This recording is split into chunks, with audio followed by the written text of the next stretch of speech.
ভয়াবহ সংকটের মুখে পড়েছে ব্রাজিলের আমাজন বনাঞ্চলের বরিকটিপু শহর। মাটি ক্ষয়ে বিশাল গর্ত তৈরি হওয়ায় বসতঘর হারানোর শঙ্কায় পড়েছেন সহস্রাধিক মানুষ। পরিস্থিতি এতটাই ভয়াবহ যে স্থানীয় সরকার জরুরি অবস্থা ঘোষণা করতে বাধ্য হয়েছে।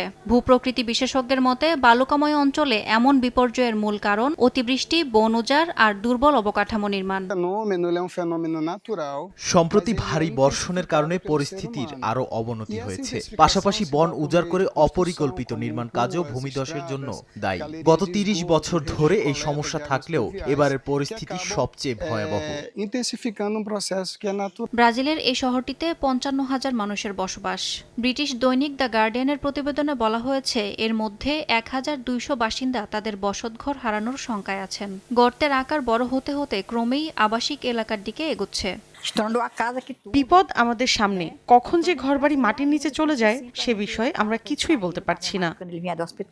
প্রাকৃতিক দুর্যোগের পাশাপাশি মানবসৃষ্ট কারণে বড় বিপর্যয়ের উদাহরণ এই শহরটি। বিশেষজ্ঞরা বলছেন সঠিক পরিকল্পনা ও পরিবেশ বান্ধব উন্নয়ন নীতির অভাবেই এমন পরিস্থিতির সৃষ্টি হয়েছে। এখনই ব্যবস্থা না নিলে ভবিষ্যতে শহরটি আরও বড় বিপর্যয়ের মুখে পড়তে পারে।